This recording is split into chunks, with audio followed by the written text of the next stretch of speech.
উইনপ্রো ERP সলিউশনে আপনাকে স্বাগতম। আজকে আমি আপনাদের দেখাবো কিভাবে আপনারা পয়েন্ট অফ সেল খুবই সহজে ব্যবহার করতে পারবেন এবং প্রতিটা অপশনের কি কাজ সুন্দরভাবে আপনাদের দেখিয়ে দিব। প্রথমে আমি ক্রোম ব্রাউজার থেকে সফটওয়্যার ওপেন করে নিলাম এবং ইউজার নেম এবং পাসওয়ার্ড দিয়ে সফটওয়্যার লগ ইন করে নিব।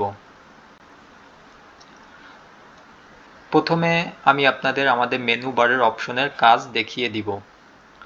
প্রথমে আমি দেখাবো F2 কাজ। F2 মানে কোয়ান্টিটি কাজ করে থাকে। যেমন আপনি একটি প্রোডাক্ট নেয়ার পর আপনি যদি F2 ক্লিক করেন, F2 ক্লিক করে আপনি এই প্রোডাক্টটি কত পিস বিক্রি করবেন সেইটা এইখানে দিবেন। যেমন আপনি এই প্রোডাক্টটি আপনি যদি 3 পিস দেন 3 ক্লিক করলেও অটোমেটিক কোয়ান্টিটি চেঞ্জ হয়ে যাবে, কারণ F2 কাজ হচ্ছে কোয়ান্টিটির পরিবর্তন করা। F2 ক্লিক করলে আপনার ডাইরেক্ট কোয়ান্টিটিতে চলে যাবে, তারপরে আপনি যেই কয় পিস এই আইটেম বিক্রয় করবেন সেই কয় পিস বসাতে পারবেন। তারপর F4 কাজ। F4 ভিডিও আমি এর আগে একটি করেছি, আপনারা চাইলে ওইখান থেকেও দেখতে পারেন, আমি এখানেও দেখিয়ে দিব। F4 কাজ হচ্ছে অন হোল্ডের কাজ। যেমন আপনার আইটেম হোল্ড করে রাখা। এই আইটেমটি আপনি নিছেন কিন্তু এই আইটেমটি আপনি এখন বিক্রয় করবেন না, যে কোনো কারণে আপনি বিক্রয় করবেন না, তখন আপনি আইটেমটি চাইলে হোল্ড করে রাখতে পারেন। F4 ক্লিক করলে আপনার এই আইটেমটি হোল্ড হয়ে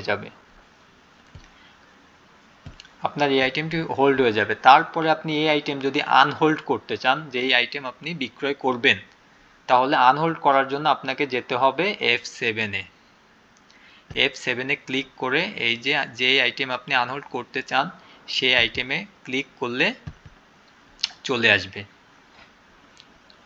আমি এই আইটেম আনহোল্ড করেছি, এই আইটেম আমার সামনে চলে আসছে। এখন চাইলে আপনি এটা সেল করতে পারেন। তার আগে আছে F5 এর কাজ হচ্ছে, আমরা সবাই জানি, প্রোডাক্ট আইটেম বিক্রয় করার জন্য সর্বশেষ F5 সেভ অপশনে ক্লিক করলে আমাদের বিক্রয় হয়ে যায়। তারপরে আমি দেখাবো F8 এর কাজ। F8 হচ্ছে রিটার্নের কাজ।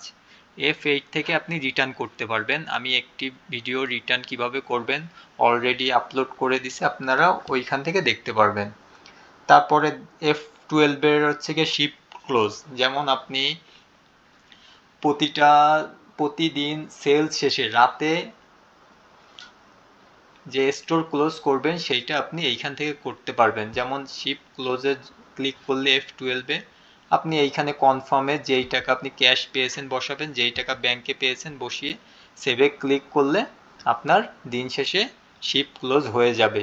আর শিফট ক্লোজের যে রিপোর্ট বেরোবে সেখান থেকে আপনি আপনার ক্যাশ মিলিয়ে দেখতে পারবেন।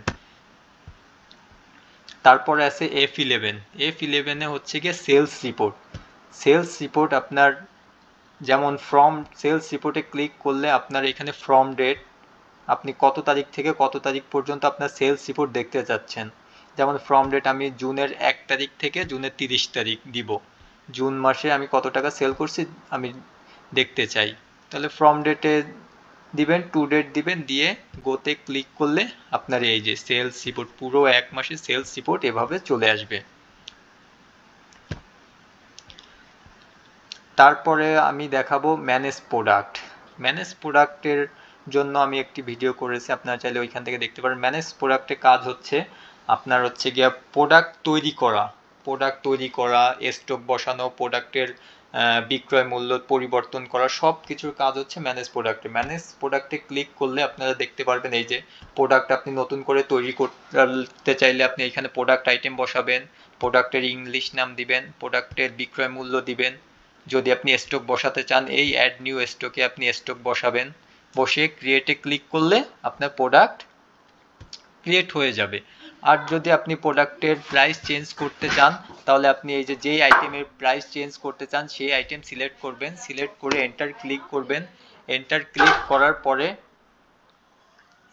ক্লিক করার পরে আপনি এই আইটেমের সব ডিটেলস শো করবে। এখন আপনি চাইলে এর প্রাইস পরিবর্তন করতে পারেন, চাইলে এর স্টক বসাতে পারেন, বা চাইলে আপনি এর প্রিন্ট বারকোড বসাতে পারেন, আপনার যেটা ইচ্ছা আপনার মতো করে আপনি বসাতে পারেন।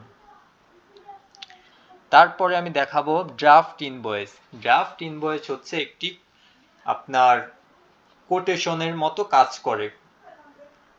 মূলত এটি হচ্ছে গিয়ে আপনার সেলসে অন্তর্ভুক্ত হবে না। আপনি কোনো আইটেম নিয়ে চাইলে আপনি এটা ড্রাফট করে রাখতে পারেন। ড্রাফটের কাজ হচ্ছে গিয়ে এটি কোনো সেলসে অন্তর্ভুক্ত হবে না। এই আইটেমটি নিয়ে আপনি চাইলে আপনার ড্রাফটে ক্লিক করলে কোটেশনের মতো এটি হয়ে যাবে ড্রাফট। এই দেখেন আমার ড্রাফট ইনভয়েস, কিন্তু এর কোনো কিউআর কোড থাকবে না, এটি সেলসে অন্তর্ভুক্ত হবে না, জাস্ট এটি একটি ড্রাফট হিসেবে থাকবে। তারপরে আছে আমাদের রিলোড ড্রাফট ইনভয়েস আছে। যেই ইনভয়েসগুলো আপনি ড্রাফট করবেন চাইলে পরে সেগুলো যদি আপনি দেখতে চান তাহলে আপনি রিলোড ড্রাইভে ক্লিক করলে আপনার যেই কতগুলো ইনভয়েস আপনি ড্রাফট করেছেন সেই ইনভয়েসগুলো এখানে শো করবে। আপনি চাইলে ডিলিট করে দিতে পারেন, চাইলে আবার রিপ্রিন্ট করতে পারেন এখান থেকে। তারপরে আমি কোটেশন দেখাবো। যেমন কোটেশন আমরা সবাই জানি, কোটেশনে আমি যে আইটেমের কোটেশন করব সেই আইটেম সিলেক্ট করব, কোম্পানির নাম থাকলে কোম্পানির নাম অ্যাড করব, কোম্পানির নাম দিব।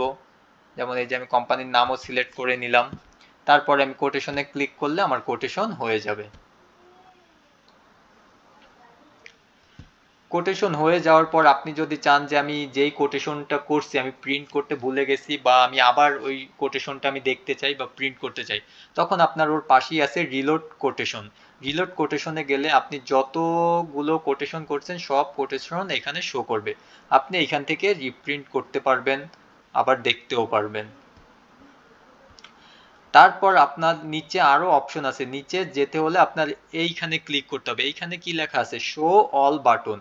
আমি যদি এইখানে ক্লিক করি তাহলে আমার মেনু বারে যত আইটেম আছে সমস্ত আইটেম আমার শো করবে। এই যে আমি শো অল বাটনে ক্লিক করে নিচে গেলে এই যে আমার নিচে আরো আইটেম আছে সেগুলো আমার শো করবে।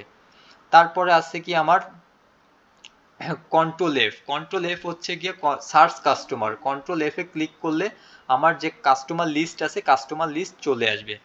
তারপর আপনি চাইলে কাস্টমারের ব্যালেন্স দেখতে পারেন, কাস্টমারের নাম বিল করতে চাইলে সেই কাস্টমার ডাবল ক্লিক করে আপনি বিল করতে পারেন। কন্ট্রোল এফ এর কাজ হচ্ছে কাস্টমার সার্চ করা। তারপর আছে রিটার্ন রিপ্রিন্ট। এইটা হচ্ছে গিয়ে আপনি একটা আইটেম রিটার্ন করছেন কিন্তু এটা প্রিন্ট বের করতে ভুলে গেছেন, বা প্রিন্ট বের করছেন, বা আপনার আরো এক কপি প্রিন্ট দরকার, তখন আপনি রিটার্ন রিপ্রিন্টে গেলে আপনি যতগুলো প্রোডাক্ট যতগুলো ইনভয়েস রিটার্ন করছেন সেইটা আপনি এইখান থেকে রিপ্রিন্ট করতে পারবেন, পুনরায় আবার আপনি প্রিন্ট করতে পারবেন ডাবল ক্লিক করে। এই হচ্ছে গিয়ে আমাদের পয়েন্ট অফ সেলের মেনু বারের অপশন কাজ। আশা করি আপনারা বুঝতে পারছেন। এভাবে হচ্ছে গিয়ে আপনি প্রত্যেকটা মেনু বারের অপশন ব্যবহার করতে পারবেন। উইনপ্রোর সাথে থাকার জন্য আপনাকে ধন্যবাদ।